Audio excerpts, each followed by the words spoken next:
कार्तिक मास का आज लिखूं 14वां अध्याय।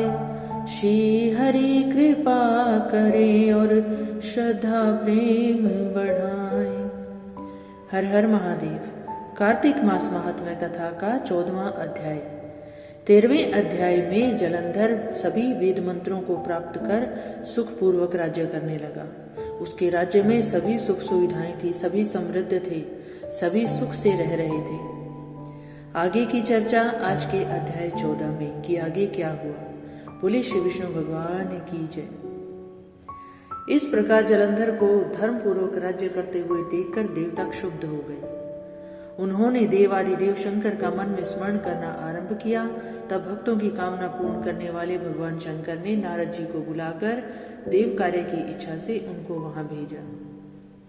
शंभु भक्त नारद शिव की आज्ञा से देवपुरी में आए। इंद्र आदि सभी देवता व्याकुल हो शीघ्रता से उठ नारद जी को उत्कंठा भरी दृष्टि से देखने लगे। अपने सब दुखों को कहकर उन्हें नष्ट करने की प्रार्थना की। तब नारद जी ने कहा, मैं सब कुछ जानता हूँ, इसलिए अब मैं दैत्यराज जलंधर के पास जा रहा हूँ। ऐसा कहकर नारद जी देवताओं को आश्वासित कर जलंधर की सभा में आए। जलंधर ने नारद जी के चरणों की पूजा हंसते हुए करते हुए कहा, हे ब्राह्मण, कहिए आप कहाँ से आ रहे हैं, यहाँ कैसे आए हैं? मेरे योग्य जो सेवा हो उसकी आज्ञा दीजिए।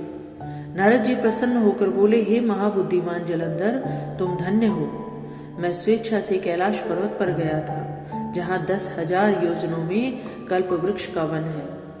वहां मैंने सैकड़ों कामधेनुओं को विचरते हुए देखा और ये भी देखा कि वह चिंतामणि से प्रकाशित परम दिव्य अद्भुत और सब कुछ सुवर्णमय है। मैंने वहां पार्वती के साथ स्थित शंकर जी को भी देखा, जो सर्वांग सुंदर गौर वर्ण त्रिनेत्र और मस्तक पर चंद्रमा धारण किए हैं।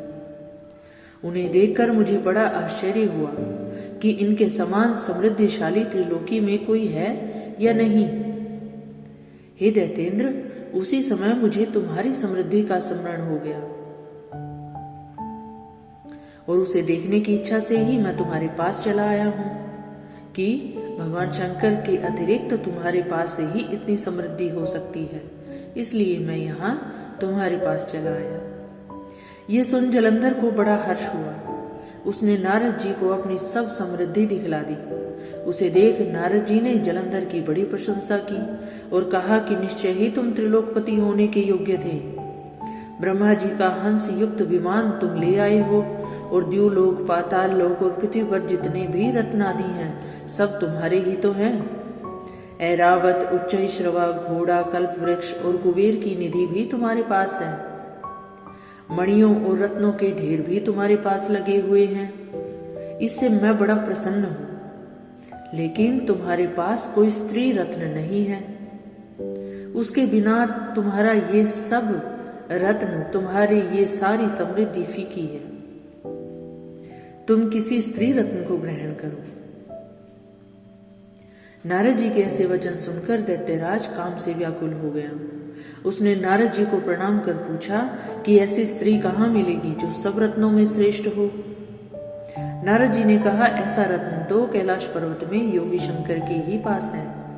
उनकी सर्वांग सुंदरी पत्नी देवी पार्वती बहुत ही मनोहर है। उनके समान सुंदरी मैं किसी को नहीं मानता।